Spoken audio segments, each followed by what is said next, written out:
2024 harus berbeda. Amin. Datang ke gereja jangan diam. Jangan murung. Amin. Kalau saudara tidak dengar suara Tuhan dari gereja ini, jangan datang di gereja ini. Kalau tidak ada pesan Tuhan yang bisa membangkitkan rohmu, menggairahkan engkau, menjalani perjalanan hidupmu, tinggalkan tempat ini, tinggalkan gereja ini. Silakan, di sini tidak ada pernyataan-pernyataan yang menyenangkan telinga saudara. Tapi pernyataan-pernyataan di sini hanya menyenangkan telinga rohmu. Kalau engkau aktifkan pendengaran atau telinga jasmanimu, engkau akan kecewa ada di sini. Amin. Sebab kebenaran-kebenaran di sini akan membabat, mengikis, bahkan mencincang-cincang daging. Halo. Kalau saudara mau rasa nyaman, jangan ibadah di sini. Atau jangan terhubung dengan channel ini. Silakan bergeser cari channel lain.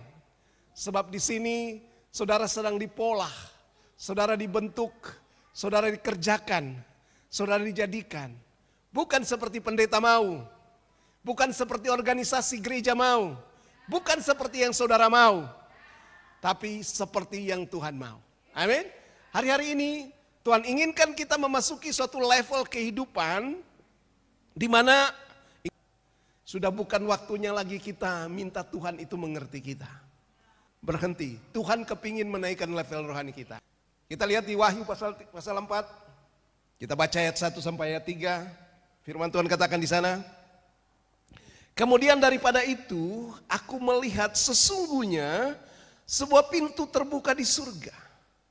Dan suara yang dahulu yang telah kudengar berkata kepadaku, seperti bunyi sangkakala, katanya, naiklah kemari dan aku akan menunjukkan kepadamu apa yang harus terjadi sesudah ini. Oke? Ayat bilang di situ, kemudian daripada itu, artinya sesudah peristiwa itu. Apa itu peristiwa yang terjadi sebelum ini? Bahwa Tuhan itu memperlihatkan kepada Yohanes kondisi gereja yang ada di bumi ini. Kondisi gereja yang lahiriah. Amin. Ada 7 jemaat di Asia itu. Masing-masing boleh dikatakan 7 sinode pada waktu itu. Ya kan? Mari kita lihat, Alkitab katakan Tuhan berkata kepada Yohanes, suara yang mana? Dia katakan di situ, dia mendengar suara yang berkata kepadanya. Kedengaran berkata kepada seperti bunyi sangkakala. Suara yang dahulu yang telah kudengar. Saudara dengar, suara itu ulang lagi. Yohanes bisa mendengar dan mengetahui itu suara siapa, sumbernya dari mana. Karena dia pernah mendengar suara itu. Amin. Coba lihat pasal 1 ayat 10. Pada hari Tuhan, saudara dengar, pada hari Tuhan. Ini kalau terjemahan beberapa versi dikatakan hari Tuhan itu pada waktu, pada hari Minggu, pada hari beribadah. Jadi Yohanes pada waktu sedang beribadah, dikatakan aku dikuasai oleh Roh. Dan aku mendengar suara dari belakang. Suatu suara yang nyaring seperti bunyi sangkakala. Jadi suara ini Yohanes pernah dengar. Amin. Suara ini berbicara tentang apa? Yohanes bilang, ayat selanjutnya bilang, tulis apa yang kau dengar, apa yang kau lihat. Katakan itu, tulis itu dalam sebuah kitab dan kirim kepada jemaat-jemaat.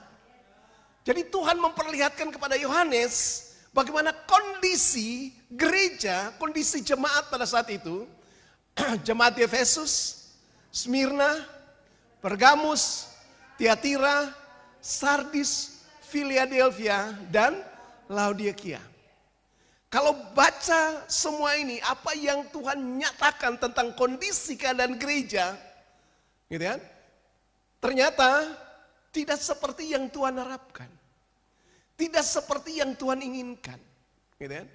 Nah, pasal 4, Tuhan bilang Yohanes, mari kau lihat, aku akan memperlihatkan kepadamu gereja yang sesungguhnya yang Tuhan mau seperti yang dia lihat di surga. Amin. Yohanes sudah melihat keadaan gereja. Dan ternyata tidak ada satupun gereja yang seperti yang Tuhan inginkan. Kecuali kalau kita baca di situ Philadelphia. Amin.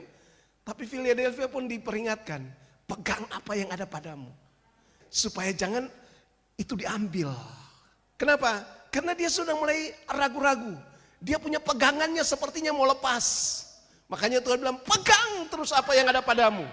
Halo, hari-hari ini kondisi gereja sedang mengalami hal-hal yang sudah jauh daripada apa yang Tuhan inginkan. Waktu Yohanes melihat kondisi gereja, ini 2000 tahun lalu loh. Ya, bayangkan 2000 tahun lalu saja Tuhan sudah memperlihatkan seperti itu. Gereja yang kehilangan kasih mula-mula. Gereja yang hanya kejarnya cuma apa? Kesuksesan.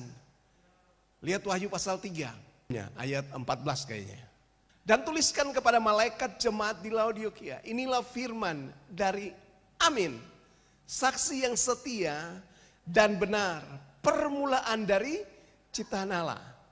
Ayat 15, aku tahu segala pekerjaanmu, engkau tidak dingin dan tidak panas. Alangkah baiknya jika engkau dingin atau panas. Dia katakan, karena engkau suam-suam kuku, tidak dingin atau tidak panas, aku memintakan engkau dari mulutku. Jadi kalau model gereja yang suam-suam kuku, hari ini ke gereja, nanti minggu depan tidak. Hari ini ikut, minggu depan live streaming saja. Itu namanya saudara yang ngomong, bukan saya yang ngomong. Datang di gereja mengantuk, dengar firman, mata tertutup. Itu apa? Suam-suam kuku. Ayat 17. Lihat, gereja suam-suam kuku tapi kaya. Karena engkau berkata, aku kaya dan telah memperkaya diriku, dan aku tidak kekurangan apa-apa. Gereja yang suam-suam kuku itu kaya, tidak kekurangan. Amin. Iya, limpah, pencapaiannya luar biasa. Kau perlu apa saja di gereja itu ada. Lalu dia bilang apa? Dan karena engkau tidak tahu bahwa engkau melarat, malang, miskin, buta, dan telanjang. Secara natural kaya. Tapi secara spiritual apa? Melarat, malang, miskin, buta, telanjang. Karena itu ayat 18 bilang apa? Maka aku meneheskan engkau supaya engkau membeli daripadaku apa? Emas yang dimurnikan dalam api. Halo, saudara datang ke sini supaya tidak suam-suam, saudara dimurnikan dengan api. Amin. Agar engkau menjadi kaya dan juga berpakaian putih supaya engkau memakainya. Terus ayat 19, agar jangan kelihatan apa? Ketelanjanganmu yang memalukan, dan lagi minyak untuk melumas matamu supaya engkau dapat melihat. Orang kalau ada di suam-suam kuku, kaya gitu kan, melimpah, sukses, berhasil, tapi secara spiritual apa? Ini yang dilihat di alam roh. Mereka melarat, miskin, buta, telanjang. Dia pikir, aku baik-baik saja, aku kaya, aku melimpah. Tapi saudara tidak tahu di alam roh, yang malaikat lihat, yang setan lihat, saudara telanjang. Saudara buta, miskin, dan larat. Makanya ayat 19 bilang ini, supaya engkau dapat melihat, matamu supaya engkau dapat melihat. Loh, kadang-kadang kekayaan bisa menutup hal-hal lahiriah, bisa menutup mata kita. Sehingga kita tidak bisa melihat pandangan hal-hal yang rohani. Agar jangan kelihatan ketelanjanganmu yang memalukan, dan lagi minyak untuk melumas matamu supaya engkau dapat melihat. Ayat 19, barang siapa ku kasihi, ia ku tegur dan ku hajar. Karena itu relakan hatimu dan bertobatlah. Jangan ada di gereja yang suam-suam kuku, yang tidak mau ditegur, yang tidak mau diajar, yang membiarkan dosanya berkembang biak. Datang di sini, Tuhan mau hajar kita. Alkitab bilang siapa? Barang siapa aku kasihi, saudara jadi orang dikasihi Tuhan, siap ditegur, mau siap diajar. Amin. Karena itu relakan hatimu, miliki hati yang lemah lembut. mau dibentuk, mau diajar, dan mau berubah. Saudara punya hati lemah lembut saja, saudara punya hati yang mau rela saja, tapi kalau tidak mau berubah ya sama saja. Ya kita berubah cuma di gereja waktu Pak Pendeta khotbah. Pulang biasa lagi. Halo? Jangan. Alkitab bilang relakan hatimu dan bertobatlah. Lihat, gereja kalau sibuk dengan berbagai-bagai aktivitas pencapaian-pencapaian dikejar. Akhirnya apa? Suam-suam kuku. Dan kalau gereja yang suam-suam kuku, itu buat apa? Tuhan keluar dari gereja itu. Lihat ayat 20 dia bilang apa? Ini bukan ayat penginjilan di KKR. Lihat aku berdiri di muka pintu dan mengetok. Jikalau ada orang yang mendengar suaraku dan membuka pintu, aku akan masuk mendapatkannya. Aku akan bersama-sama dengan dia. Ia bersama-sama dengan aku. Orang pikir ini ayat di mana Yesus berdiri di muka pintu hati kita dan mengetok. Kalau saudara buka hati, maka Tuhan itu akan masuk. Jangan salah. Konteks ayat ini adalah suara Tuhan, peringatan Tuhan bagi jemaat di Laodikia. Jemaat di Laodikia yang suam-suam kuku, yang sibuk urus, yang kejar cuman hanya pendapatan, yang kejar cuman hanya pencapaian. Halo? Gereja yang suam-suam kuku, yang hanya kejar kekayaan, Alkitab dia bilang sini Tuhan itu keluar. Kalau Tuhan ketuk pintu, itu berarti Tuhan sudah berdiri di luar. Halo, kita pikir Tuhan ada dalam gereja. Ternyata Tuhan sudah ada di luar. Tuhan ketuk pintu artinya Tuhan sedang berdiri di luar. Hei gereja, buka pintu. Kau terlalu sibuk dengan kekayaan, kau terlalu sibuk dengan pencapaian, sampai kau biarkan aku di luar. Jangan hanya kumpul orang-orang yang buat Tuhan tinggal di luar. Gereja banyak kali menolak Tuhan. Kasih tinggal Tuhan tinggal di luar. Kenapa? Karena gereja terbuka untuk orang-orang yang kawin 2, kawin 3, selingkuh sana, selingkuh sini. Yang penting bisa ada di gereja. Ini kondisi gereja yang Tuhan perlihatkan kepada Yohanes. Yohanes, kau lihat, hari-hari ini banyak gereja yang cuman sibuk dengan jemaat. Mereka melakukan program mereka, tapi mereka tidak melaksanakan mandat yang aku perintah. Makanya yang paling nyaman tuh aku tinggal di luar lah, daripada aku dalam gereja. Halo? Saudara dengar? Jangan sampai sibuk dengan semua aksesorius dalam gereja. Pohon Natal, panitia, sampai Tuhan tinggal di luar. Ini kondisi gereja yang Tuhan kasih tunjuk buat Yohanes ini baru 1. Bayangkan 7. Ya kan, Efesus yang meninggalkan kasih yang semula. Saudara bayangkan. Semua ini terjadi. Setelah Tuhan perlihatkan semua, lalu pasal 4 ayat 1 Tuhan bilang. Apa? Kemudian daripada itu, setelah saya lihat semua, aku melihat sesungguhnya sebuah pintu terbuka di surga. Dan suara yang dahulu yang telah kudengar berkata kepadaku, seperti bunyi sangkakala. Katanya, naiklah kemari, aku akan menunjukkan kepadamu apa yang harus terjadi sesudah ini. Iya, ada beberapa hal saya ingin perlihatkan kepada kita. Selama 1 tahun ini, saya rindu mempersiapkan saudara untuk come up here. Naiklah kemari. Amin. Iya. Sepanjang tahun ini kita akan berusaha, akan terus bangun hidup. Karena ini suara Tuhan, pesan Tuhan buat kita. Ini pesan dari rumah Allah. Amin. Jangan banyak dengar yang terjelas-jelas. Amin. Kenapa kita tidak bisa melihat? Kenapa kita tidak bisa mendengar? Kenapa kita tidak bisa come up here? Karena kita selalu dengar yang salah. Amin. Iya. Oke, come up here, naiklah kemari. Itu yang pertama adalah sebuah panggilan atau sebuah perintah.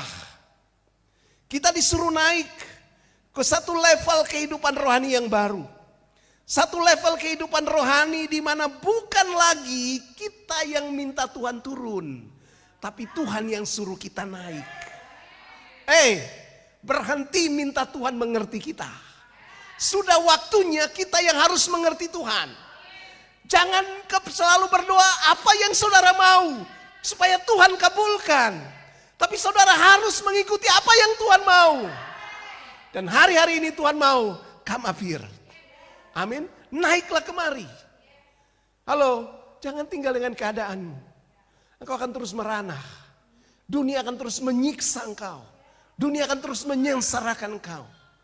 Mungkin kelihatan sukses, kaya, berhasil. Ingat, tadi Wahyu 3 tuh. Ya kan? Kau berkata aku kaya, aku sudah memperkaya diri. Tapi Tuhan bilang apa?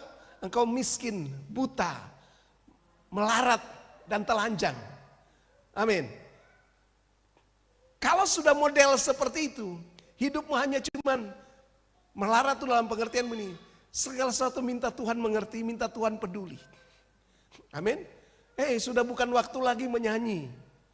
Allah mengerti, Allah peduli. Sudah 2023 tahun Tuhan mengerti dan Tuhan peduli saudara. Udah masuk ke 2024 ini, kau yang harus mengerti apa maunya Tuhan.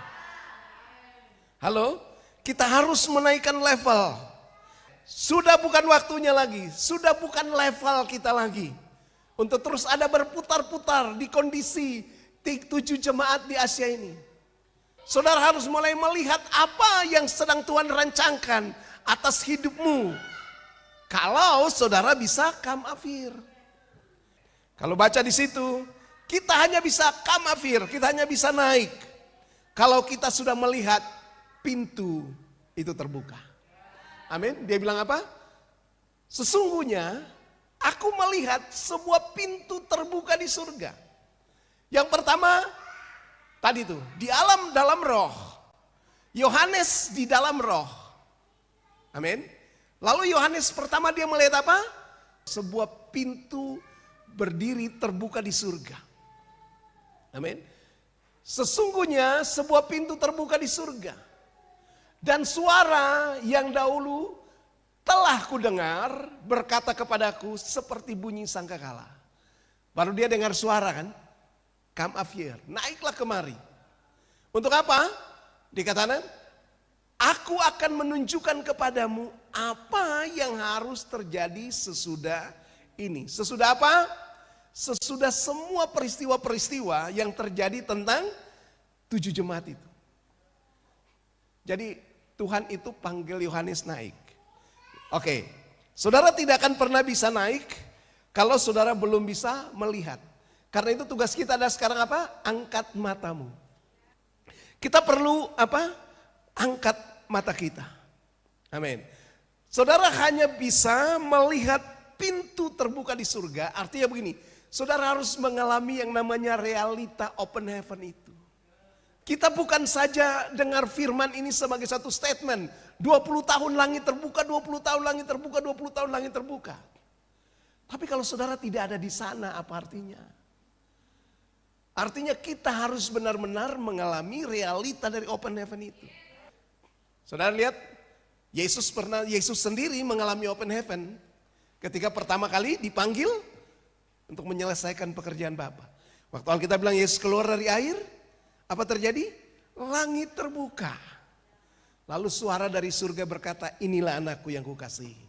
Kalau saudara mengalami open heaven, yang pertama identitas saudara harus jelas. Amin. Tahu tentang siapa identitasmu, siapa dirimu. Ingat, kita adalah generasi Kristus. Sebab rohmu yang baru itu berasal dari Kristus. Itu yang disebut roh Kristus, bukan Roh Kudus. Jelas, Roh Kudus itu beda dengan Roh Kristus. Dari nama saja sudah beda. Roh Kristus artinya roh yang diurapi. Kalau Roh Kudus itu yang mengurapi. Jadi adalah error kalau bilang Roh Kudus itu sama dengan Roh Kristus. Sebab siapa yang mengurapi siapa? Ini yang gak jelas. Jadi jangan bilang Roh Kristus beda dengan Roh Kudus itu sesat. Yang sesat siapa? Yang error siapa? Iya kan? Dari segi nama aja udah beda. Kalau pemahaman seperti itu, maka kita sedang memahami doktrin Dwitunggal. Oke ya, saya jelaskan ini ulang buat saudara. Dwitunggal itu dipahami oleh gereja-gereja Ortodoks Timur. Mereka mengatakan bahwa Roh Kudus itu berasal dari Bapa, makanya disebut Roh Allah. Kalau dia keluar dari Yesus, dia disebut Roh Kristus. Tapi kita kan memahami Tritunggal. Ya kan, doktrin kita kan Tritunggal. Bapa, Firman, dan Roh Kudus. Amin. Itu tidak bisa dipisahkan. Amin. Berbeda, tetapi tidak bisa dipisahkan. Itu yang disebut Esa. Kalau cuman Bapa saja itu bukan Allah. Kalau cuman hanya Roh Kudus bukan Allah. Kalau Firman itu bukan Allah. Harus tiga-tiganya baru disebut Allah. Amin. Ini yang disebut Tritunggal. Ya, oke, berdebat. Firman bukan untuk diperdebatkan. Firman juga bukan untuk dipertanyakan. Amin. Tidak mengerti nanti Roh Kudus yang memberi pengertian. Amin. Sekarang tugas saudara makan saja. Amin. Iya. Sebab waktu orang makan dia tidak, Mam Tatin bilang, waktu orang duduk makan dia tidak tanya, nasi ini mengandung apa ya? Karbohidrat berapa kalori ya? Dia tidak tanya ikan ini proteinnya berapa persen, vitaminnya berapa persen, ya kan? Serat kasarnya berapa? Tidak. Ya kan? Kalau saudara bertanya pergi di laboratorium. Waktu saudara makan, lihat makanan apakah yang lapar, makan saja. Ya kan? Waktu saudara tanya wortel ini mengandung vitamin apa? Ya kan? Maka saudara tidak akan pernah vitamin A itu tidak akan pernah masuk dalam saudara. Ya kan?